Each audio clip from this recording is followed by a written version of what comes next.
For 10,000 years, the consortium of creditors had controlled everything. 12 ancient species sat at the top of civilization. They decided who owed what to whom.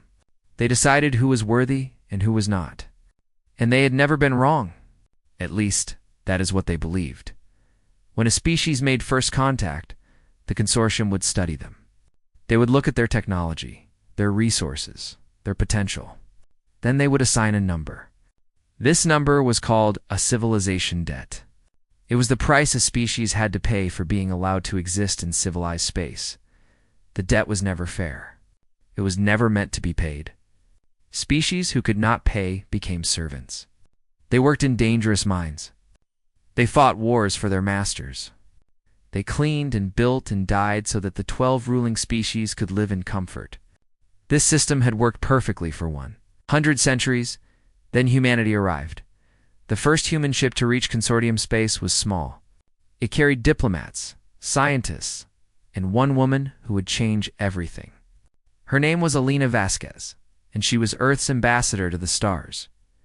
The consortium studied humanity for 30 days. They looked at Earth and saw a violent world. Earthquakes, storms, predators, and disease. They saw a species that had spent most of its history fighting itself. They saw primitive technology and limited resources. Their verdict was simple. Humans had nothing of value. They were assigned the largest civilization debt in galactic history. Alina stood before the Council of Arbiters, a chamber that was older than human civilization. The 12 rulers sat on floating platforms high above her. Their bodies were strange and ancient. Some had too many eyes. Others had no eyes at all. They looked down at the small human woman and saw nothing but another servant race. High Arbiter, Thesan spoke first. His voice was cold and dry like wind through dead leaves. He was the oldest of them all. He had watched 47 species accept their debts and bowed their heads. Humanity, he said. You have been assessed. Your debt is 7 trillion galactic units. This debt will be paid through labor, resources, and service. You have 100 years to begin payments. If you fail, your species will be collected upon. Alina did not bow. She did not tremble. She simply asked one question. What happens if we refuse? The chamber went silent. In 10,000 years, no species had ever asked this question. Thesan's many eyes blinked slowly. He did not understand what he was seeing. Refusal is not possible, another arbiter said. The debt is absolute. If you do not pay willingly, you will be made to pay. By force? Alina asked. By whatever means necessary, Thesan answered. We have crushed rebellions before they began. We have broken species who thought themselves strong. You are primitive. You are weak. You have no choice. Alina smiled. The arbiters did not know what a human smile meant. They had no equivalent expression. But something about it made them uncomfortable. It was the smile of someone who knew something they did not. We suspected as much, Alina said. We have studied your history. We know what you have done to other species. The Rithians, who were once warriors and are now slaves. The Velith, who built starships and now clean waste systems. The Korathi, who healed the sick and are now used as test subjects. The arbiters shifted on their platforms. How did this primitive species know so much? You have made your system very clear, Alina continued, and we accept your terms. Thesan relaxed slightly. Of course they accepted. They all accepted eventually. Then humanity will begin labor assignments within 1 standard year, he declared. Your strongest will work the deep mines of Korath 7. Your smartest will serve in our research facilities. Your children will be educated to serve. We understand, Alina said. But I have one more question. A small one, asked, Thesan said. Already bored? How many species currently owe you debts? Thesan did not see the danger in this question. 47 active debtor species serve the consortium. And how many of those species have you spoken to recently? Actually spoken to, not given orders. Not collected labor. Spoken to as equals. Thesan's eyes narrowed. We do not speak to servants as equals. That would be absurd. Alina's smile grew wider. That is what we hoped you would say. She bowed her head just slightly. It was not a bow of submission. It was a bow of someone leaving a game they had already won. Humanity accepts its debt, she said. We will see you soon, High Arbiter. She turned and walked out of the chamber. The arbiters watched her go with confusion. There was something wrong here, but they could not see what. What they did not know was this. While Alina stood before them, humanity had not been waiting. For 3 years, since the first moment humans learned about the consortium, they had been preparing. Human ships had traveled in secret to deader worlds. They had found the Rithians and reminded them they were once warriors. They had found the Velith and shown them that their chains were not as strong as they believed.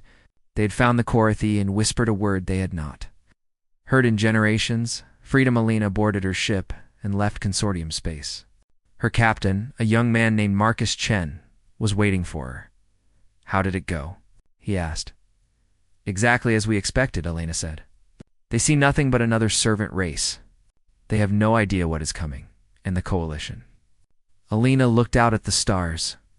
Somewhere out there, 47 species were waking up. 47 species were remembering who they used to be. 47 species were learning that debt was just a word, and words only had power if you believed in them. The coalition is ready, she said.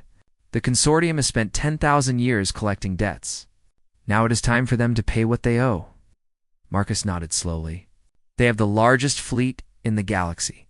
They have technology we cannot match. Are we sure about this? Alina turned to face him. Her eyes were hard and certain. Humanity spent its entire existence fighting, she said. We fought the Earth itself to survive. We fought each other in wars that should have destroyed us. We learned things that peaceful species never needed to learn. We learned that the bigger army does not always win. We learned that fear is a weapon that can be turned against those who use it. And we learned one thing that the consortium has forgotten. What is that? Alina looked back at the stars. Somewhere out there, an empire was about to learn that debt was not the only thing that could be collected. People who have nothing to lose, she said, will fight harder than those who have everything to protect. The ship jumped to light speed, leaving consortium space behind. The game had begun, and humanity was playing by rules the consortium had never seen. The debt of the Deathworlders would be paid. But not in labor. Not in service. Not in submission. It would be paid in the blood of empires. The debt of the Deathworlders paid in full with the blood of empires Part 2. The coalition of the condemned the Rithian people had once been proud. They had been warriors who feared nothing. Their songs had shaken mountains. Their courage had been legendary across 100 star systems. That was 3,000. Years ago, now they cleaned waste processing plants on consortium worlds. They lived in small rooms and ate whatever their masters gave them. Their children were born into service and died in service. They had forgotten how to fight. They had forgotten how to hope. Then a human ship arrived. Captain Marcus Chen landed on Rithia 7 in secret. The planet was a mining world now. Its beautiful forests burned away to reach the metals beneath. The Rithians who lived there worked 18 hours a day. They were watched by consortium guards at all times, but the guards did not watch the old tunnels. The Rithians had dug those tunnels 3,000 years ago, when they still remembered who they were. The guards thought the tunnels were collapsed and useless. They were wrong. Marcus walked through the darkness with only a small light. At the end of the tunnel, a group of Rithians waited. They were large beings with 4 arms and skin like rough stone. Their eyes glowed faintly in the dark. One of them stepped forward.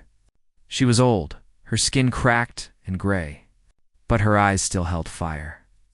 I am Cora, she said. I lead what remains of the resistance. Why have you come here, human? Marcus sat down on a rock and looked at them. There were maybe 30 Rithians in the tunnel. 30 out of millions. I came to ask you a question, he said. What question? Do you remember what it felt like to be free? Cora was silent for a long moment. The other Rithians shifted uncomfortably. This was a dangerous word. Speaking of freedom could get you killed. I remember stories, Cora said finally. My grandmother told me about the old days. Before the debt. Before the consortium came, What if I told you those days could come again? A younger Raytheon laughed bitterly. Impossible. The consortium has ships beyond counting. They have weapons that can destroy worlds. What can we do against that? Marcus smiled. Let me tell you about my species. He told them about Earth. He told them about the wars humans had fought against each other. He told them about how small groups had defeated large empires throughout history. He told them about determination and sacrifice and the power of people who refuse to give up. The consortium has strength, Marcus said, but strength is not everything. They've never faced an enemy that truly wanted to fight. They crush species before those species can organize. But what if their servants organized first? What if 47 species decided on the same day that they would no longer serve? Cora's eyes widened. You are speaking of rebellion. Galaxy-wide rebellion. I am speaking of revolution. The tunnel was silent. Then, slowly, Cora began to laugh. It was not a bitter laugh. It was the laugh of someone who had just been told the most wonderful joke in the universe. You are insane, she said. All humans must be insane. Probably, Marcus admitted. But we are also very good at fighting. He spent 3 days with the Rithians. He showed them tactics. He showed them how to communicate without being detected. He gave them something more valuable than weapons. He gave them hope. From Rithia 7. Marcus traveled to Velith Prime. The Velith were different from the Rithians. They were small beings with delicate hands and brilliant minds. They had once built the most beautiful starships in the galaxy. Now they maintained ships they were never allowed to pilot. The Velith engineer Korath met Marcus in a hidden workshop. Around them were half-finished machines and broken dreams. We have heard rumors, Korath said. Humans, approaching deader species. Talking about freedom, the consortium is starting to notice. Let them notice, Marcus said. By the time they understand what is happening, it will be too late. You seem very confident for a species that only discovered space travel a century ago. Marcus leaned forward. Do you know why the consortium has never faced a real rebellion? Korath shook his head, because they make sure no species has hope. They crush resistance before it can form. They keep deader species separated and afraid. But they made one mistake. What mistake? They assumed that because we are new to space, we are also new to war. We are not. Humans have been fighting since we first stood upright. We have spent our entire existence learning how to defeat enemies stronger than ourselves. Korath studied the human carefully. What exactly are you offering? Training, tactics, communication networks, and coordination. Marcus pulled out a small device. It displayed a map of the galaxy with dots on dozens of worlds. In 6 months, every deader species will rise at the same moment. The consortium cannot fight everyone at once. Their system depends on fear and separation. We will give them unity and courage. The Velith engineer was silent for a long time. Then he picked up a tool and began working on one of his machines. My grandfather designed warships, he said quietly. The consortium destroyed all his blueprints. But he taught my father, and my father taught me. I remember every design. He looked up at Marcus with eyes that held a new light. Tell me what you need built. Over the next months, the coalition grew in secret. The Korathi healers began training as battlefield medics. The Rethians remembered their warrior traditions. The Velith built weapons hidden in plain sight. 12 species joined, then 20, then 30. But the consortium was not blind. High Arbiter Thiessen sat in his chamber on Nisser Prime, reading reports. Communication patterns among deader species had changed. There were meetings in places that should have been empty. There were whispers in languages his translators could not decode. And always, always there were humans nearby. They are organizing something, one of his advisors said. We should investigate further. Thiessen waved the concern away. They are primitives. What can they possibly organize? A few protests? Some minor sabotage? He made a dismissive sound. Send a collection fleet to their homeworld. Remind them of their place. Once we crush the humans, their influence over the deader species will end. How large a fleet? High Arbiter? Thiessen considered. Earth was a small world. Humans had limited defenses. This would not require his full strength. 200 ships, he said. More than enough to destroy their defenses and begin the collection process. The advisor bowed and left to give the orders. Thiessen returned to his reports, already forgetting about the humans. They were just another problem to be solved. Just another species to be taught their place. He did not know that this decision would be his greatest mistake. Far away, Lena Vasquez received word that the collection fleet was coming. She looked at the message for a long moment, then began to smile. They are sending 200 ships, she told her council. They think that will be enough. Will it? Someone asked. Elena's smile faded into something harder, something more dangerous. It would be, she said, if we were planning to win this battle. But winning was never the plan. The plan is to buy time. And time is something humans are very good at buying. She stood and faced her people. Prepare the defenses. Tell our people what is coming. And send word to the coalition. Her voice grew cold. The consortium wants to collect their debt. Let them come. They will learn that some prices are higher than they can afford to pay. Collection fleet launched from consortium space. Heading for Earth, they expected an easy victory. They were about to learn the true cost of underestimating humanity. The debt of the Deathworlders. Paid in full. With the blood of Empires Part 3, the price of Defiance 200 warships, dropped out of light speed at the edge of Earth's solar system, they were beautiful in a terrible way. Each ship was larger than any vessel humanity had ever built. Their weapons could destroy cities in seconds. Their shields could withstand anything humans could throw at them. High Arbiter Thiessen watched from his command ship as the fleet moved toward Earth. This would be simple. A quick demonstration of power, and humanity would understand their place. Broadcast to the planet, he ordered. His voice echoed across Earth's communication networks. Every screen, every speaker, every device carried his message. People of Earth, your debt is now due.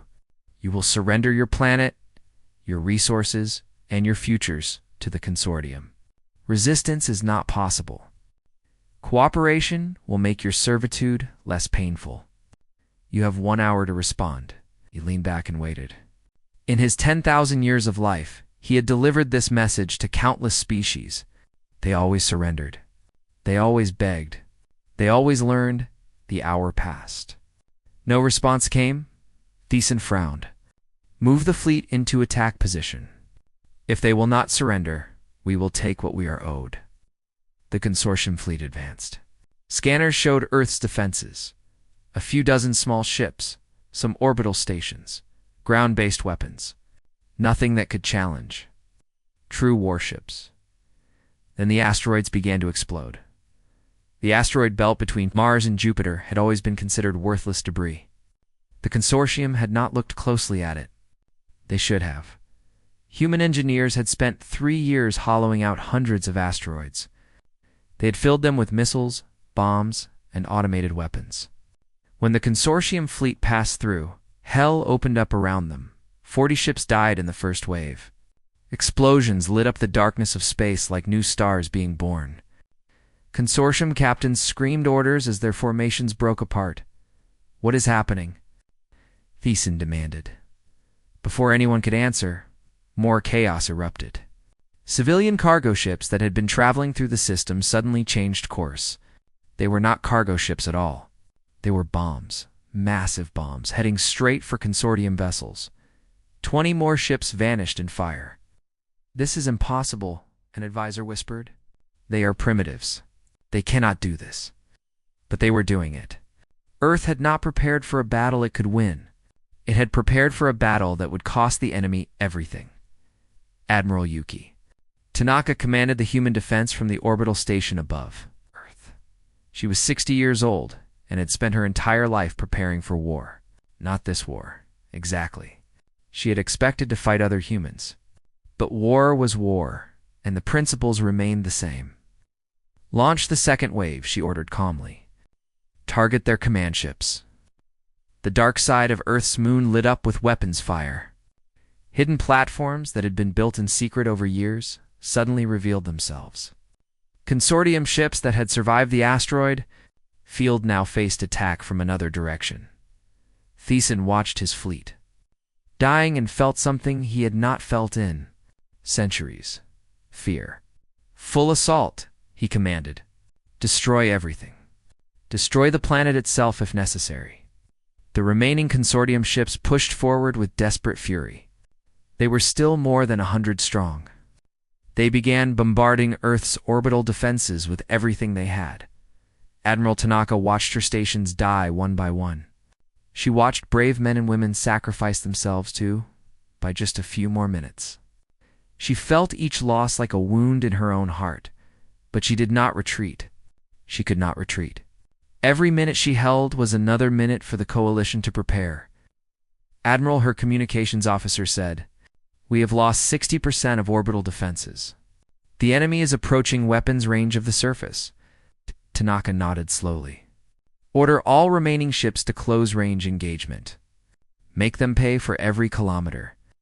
Human ships, tiny compared to consortium warships, dove into the enemy fleet like angry insects.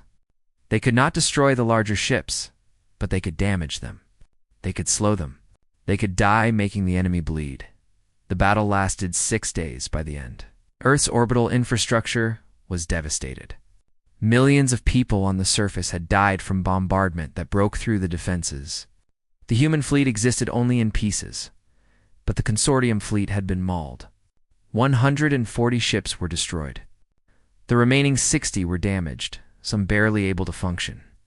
They had expected an easy collection. They had found a nightmare.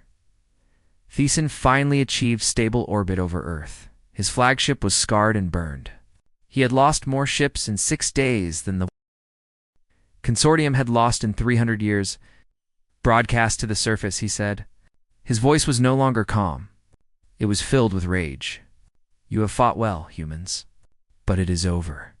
Surrender now, and some of you may survive. Continue to resist, and I will burn your world to ashes." The screens flickered. A face appeared, but it was not anyone on Earth. Elena Vasquez smiled at him from across the galaxy. Behind her stood representatives of 12 different species: Rithons, Valeth, Korathi, and others. Species that should have been working in mines and cleaning waste systems. "Hi, Arbiter Thiessen," Elena said. "Thank you for coming to Earth. We hoped you would." Thiessen stared at the screen. "What is this? Where are you?" "I am on Velith Prime. While you were busy with Earth, we were busy elsewhere." She gestured to the beings behind her. "You came to collect humanity's debt, but you forgot something important." "What?" Thiessen demanded. "You forgot about all the other debts you were owed, and all the debts you owe." The screen split into dozens of images. Consortium facilities across the galaxy were burning. Slave workers were seizing control of stations and ships. Mining colonies were going dark. The entire system that had taken 10,000 years to build was collapsing in hours. "You sent your collection fleet to crush us," Elena said. "You left your empire undefended. And now your servants are collecting a debt of their own."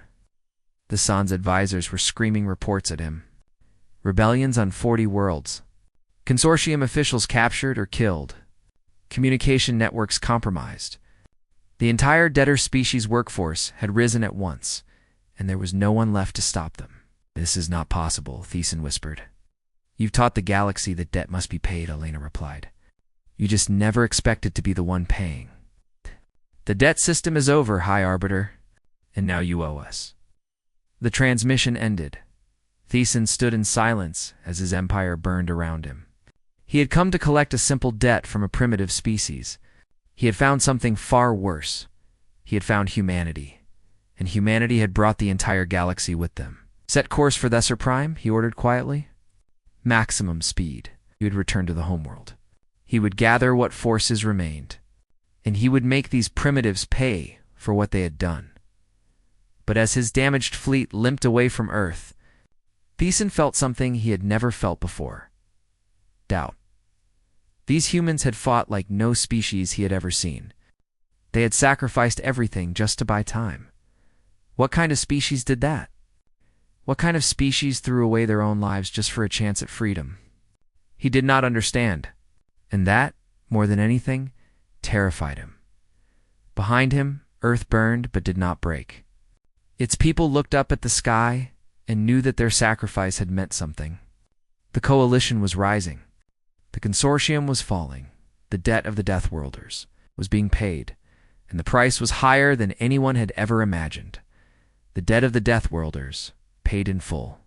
With the blood of empires Part 4, the uprising of the OD galaxy was on fire. On Rithia 7, Cora led her people out of the mines for the first time in generations. They emerged into sunlight they had almost forgotten existed. Behind them, consortium guards lay defeated. The warriors had remembered how to fight. On Velith Prime, Korath stood in the control room of a captured starship. His hands moved across controls that had been forbidden to his people for 3,000 years. The ship hummed with power. His ship now. On Korathi worlds, healers who had been used as test subjects became battlefield medics for the revolution. They saved lives instead of losing them. Across 47 worlds, the same story repeated. Species who had been told they were worthless discovered they were powerful. Servants became soldiers. Slaves became free. Human advisors worked alongside them all. They had not brought fleets of warships. They had brought something more dangerous, knowledge. They taught tactics and strategy. They showed how small groups could defeat large armies. They shared the lessons humanity had learned through centuries of fighting itself. Captain Marcus Chen stood in a command center on Velith Prime, watching reports flood in from across the galaxy. Red dots on the map were turning green one by one. Each green dot was another world free. "We are winning," Korath said beside him. "I never believed I would say those words." Marcus shook his head. "We are succeeding. Winning comes later. What is the difference?" Before Marcus could answer, a new report came in. His face grew dark. "The consortium has activated something called the Purification Protocol." The room went silent. The older aliens knew that name. Their parents had whispered it as a warning. It was the consortium's final answer to rebellion. "What is the Purification Protocol?" Marcus asked. Korath's voice was barely a whisper. "It is death. Every consortium world has weapons hidden in their cores. Planet killers. If all else fails, they will destroy every deader world. Better a dead galaxy than a free one. That is what they believe." Marcus felt cold spread through his body. How do they activate it? 3 codes from the 3 senior arbiters. The codes must be entered at the primary control chamber on Thesser Prime. And how many senior arbiters are still alive? Korath checked the reports. 2 died in the uprisings. Only High Arbiter Thiessen remains. Marcus immediately opened a communication to Alina. Her face appeared on screen, tired but determined. She was still coordinating the rebellion from a hidden location. "Alina, we have a problem," explained the Purification Protocol. He watched her face change from tired to terrified, to coldly focused. "Where is Thiessen now?" she asked. "His fleet is heading for Thesser Prime. He has maybe 60 ships left, all damaged. But if he reaches the control chamber..." "Billions die," Alina finished. "How much time do we have?" Marcus looked at the tactical display. At his current speed, 18 hours. Can we stop him? This was the question Marcus had been dreading. He looked at their available forces. The coalition fleet was scattered across the galaxy. Most ships were busy liberating worlds or fighting consortium loyalists. They could gather maybe 40 vessels in time. 40 damaged ships against 60 damaged ships. It would be close. Too close. "We can try," he said. "But even if we stop his fleet, we need to get someone into that control chamber. We need to stop him from entering the codes." Lena nodded slowly. "Then we do both. You lead the fleet. I will assemble a ground team." "Alina, the ground team would have to fight through whatever defenses Thesser Prime has. They would have to reach the chamber before Thiessen. This is not a mission. This is a sacrifice, I know." Her voice was steady. "But it is a sacrifice that must be made. If we do not stop this, Everything we have fought for means nothing. She began giving orders. Ships across the coalition received coordinates. Ground assault specialists were pulled from a dozen different operations. The best of every species gathered for one final mission. Marcus turned to Korath. I need your help. Anything. The purification protocol. Is there any way to disable it without reaching the control chamber? Korath thought carefully. The protocol runs on the oldest consortium systems. They have not been updated in millennia because the consortium never imagined anyone would try to hack them. He paused. If I could access the primary network nodes on Thesser Prime, I might be able to disable the activation sequence from within. How would you access those nodes? Someone would need to physically reach the communication hub near the control chamber. It would require an engineer who understands both consortium systems and human technology. Would you go? Korath looked at his hands. Delicate hands that had spent years maintaining ships for masters who despised him. Hands that had secretly built weapons while pretending to be harmless. I will go, he said. My grandfather's dream was to fly free. I will make sure his grandchildren have the same dream. The Coalition fleet gathered in empty space far from any system. It was a strange collection. Stolen consortium vessels, converted cargo ships, mining craft fitted with weapons. Ships crewed by species who had never worked together before. Admiral Tanaka had survived the Battle of Earth, though barely. She stood on the bridge of her new flagship, a captured consortium cruiser renamed Defiance. Around her, alien officers worked alongside human crew members. This is Admiral Tanaka to all ships, she broadcast. In 12 hours, we will engage the enemy at Thesser Prime. This will not be a normal battle. We are not fighting to destroy Theson's fleet. We are fighting to delay it. Every minute we hold is another minute for the ground team to reach the control chamber. She paused, looking at the faces around her. Rithians, Velith, Korathi humans. All of them had lost something to the consortium. All of them had something to fight for. I will not lie to you. Many of us will die, but we will die free. We will die fighting, and we will die knowing that our sacrifice means something. Her voice hardened. The consortium has taken everything from us. Today we take it back. For our ancestors, for our children, for the galaxy, we will leave behind. The fleet responded with cheers and battle cries in a dozen languages. Fear was still there, but it was overwhelmed by something stronger. Purpose.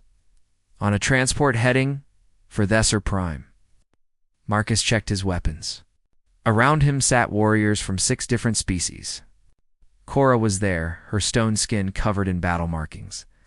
Korath was there, carrying tools instead of weapons. Human Marines sat beside Rethian warriors and Korathi medics. This is insane, one of the Marines said. Assaulting a consortium homeworld with 30 soldiers. Marcus smiled. Probably. But humanity has a long tradition of insane missions. Sometimes they even work. Cora laughed, a deep rumbling sound. I like humans. You are completely crazy. That is what makes us dangerous, Marcus replied. The transport flew on through the darkness of space. Ahead of them waited Thesser Prime, the heart of the consortium, the center of 10,000 years of tyranny, and in his command ship, High Arbiter Thesan raced toward the same destination. His hand would soon rest on controls that could end billions of lives. The final battle was coming.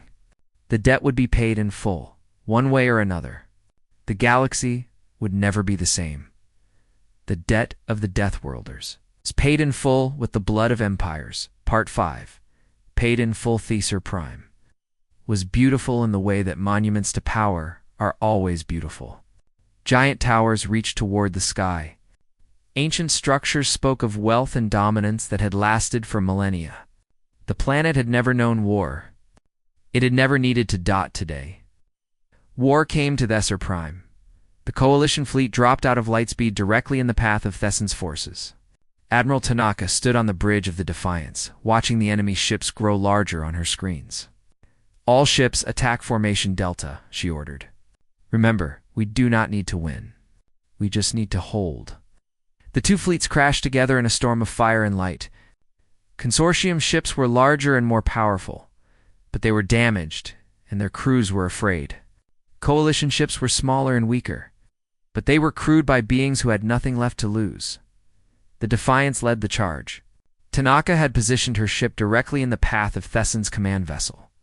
If he wanted to reach the planet, he would have to go through her. "Admiral, enemy flagship is targeting us," her weapons officer reported. "Good. That means they are not targeting the others.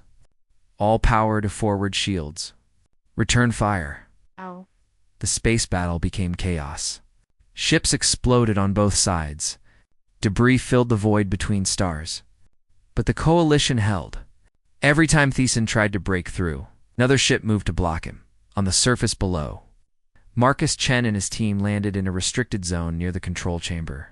The consortium had never expected an assault here. Their defenses were old and ceremonial, designed to impress visitors rather than stop attackers. They stopped the ground team anyway. 30 warriors became 20, then 15. Each room cost lives. Cora fought like the legends of her ancestors. Her forearms moved in deadly patterns. Consortium guards fell before her like grass before wind. But even she could not fight forever. A blast caught her side. She stumbled. Marcus caught her. "Can you continue?" She smiled, blood dripping from her mouth. "I have dreamed of this moment since I was a child. I will walk into that chamber, or I will die trying." They pushed forward. Korath broke through locked doors with tools he had built himself. The Korathi medics kept wounded soldiers alive long enough to keep fighting. Human marines held corridors against waves of defenders.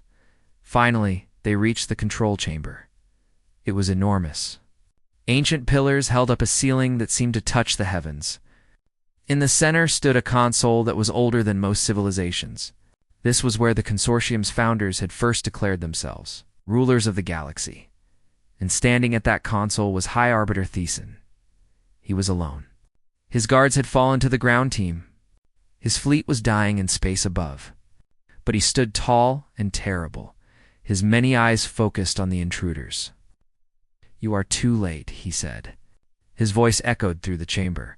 "The codes are entered. All I need to do is press this button, and every debtor world burns." Marcus stepped forward, his weapon raised. Around him, the survivors of his team spread out. 8 soldiers remained. 8 against one ancient being who held the power of death. Do not. Theson warned. "If you shoot me, my hand will fall on the control. If you rush me, I will activate it before you reach me. There is nothing you can do." Marcus lowered his weapon. "Then let me talk." Theson's eyes narrowed. "Talk? You wish to talk? While your fleet dies and your rebellion crumbles. Our fleet is buying time. Our rebellion has already won." Marcus took a slow step forward. "Look at the reports. 32 consortium worlds have fallen. Your system is broken. Even if you destroy the debtor species, you cannot rebuild what you had. Then we will start again. We will find new species to serve us. We have done it before. Have you?" Marcus took another step. 10,000 years ago, the consortium was different. You were 12 species who worked together. You built something great. Then you decided that greatness meant standing on the backs of others. Theson's hand trembled slightly above the control. "What do you know of our history? I know that you were not always monsters. I know that somewhere in your past you believed in something other than power." Marcus was close now, close enough to see the fear in Theson's ancient eyes. "I know that you created the debt system because you were afraid. Afraid of being alone? Afraid of being weak? Afraid of being forgotten? You know nothing. I know that fear is not strength. I know that ruling through terror is not ruling at all. It is just waiting for the day when your victims stop being afraid." Marcus stopped walking. He was arm's length from Theson now. "That day has come." Theson stared at him. For a moment, something flickered in those alien eyes. Doubt, regret, perhaps even shame. Then his hand moved toward the control. Marcus did not try to stop him.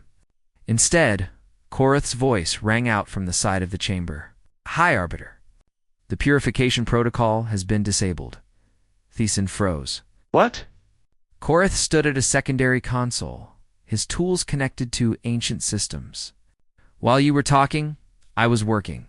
The network nodes you never bothered to protect. The systems you never thought to update. I have been inside them for the last 3 minutes. Thiessen pressed the button. Nothing happened. He pressed it again. And again. Your weapon is dead, Marcus said quietly. Your fleet is defeated. Your empire is free.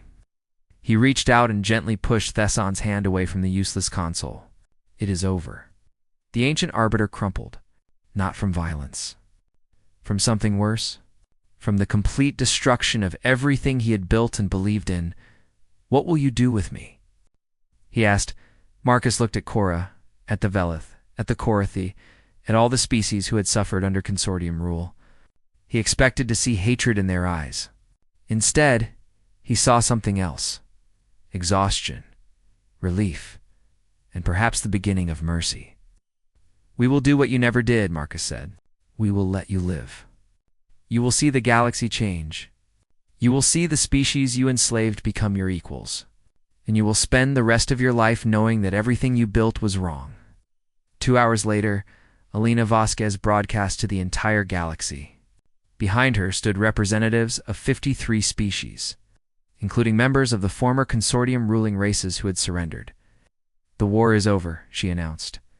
The debt system is abolished. From this day forward, no species will owe another for the right to exist. No, people will serve as slaves. No children will be born into bondage. She paused, looking at the faces around her. So many different forms of life. So many different histories. All united by one shared truth. Humanity came to the stars, owing a debt we never asked for. Today, we declare all debts paid. Not just ours. Everyone's. The galaxy begins again. On the observation deck of the Defiance, Marcus stood watching the stars. Cora stood beside him, her wounds bandaged. Korath was there too, and Admiral Tanaka, and survivors from a dozen species. What happens now? Cora asked. We rebuild, Alina said, joining them. We create something better. A galaxy based on cooperation instead of exploitation. Partnership instead of servitude. Will it work? Korath asked. Alina smiled. I do not know. But for the first time in 10,000 years, we have the chance to try. Cora turned to Marcus. What will humanity do now? You have no more debts to pay. Marcus looked out at the stars. Somewhere out there were worlds he had never seen. Species he had never met. Problems he had never solved. We will do what we have always done, he said. Find the next fight worth fighting. The next people worth helping. He glanced at Cora and Korath, at all the allies who had become friends. We are Deathworlders. We do not know how to stop. Cora laughed her deep, rumbling laugh. Then I suppose we will never be bored. The stars stretched out before them, full of possibility. The consortium was gone. The debt system was dead. And in its place, something new was being born. Not an empire. Not a hierarchy. A community. Built by beings who had learned the hard way that freedom was not given. It was earned. Together, the debt of the Deathworlders had been paid in full, not in blood alone. In hope. In courage. In the unbreakable belief that everyone deserves to be free.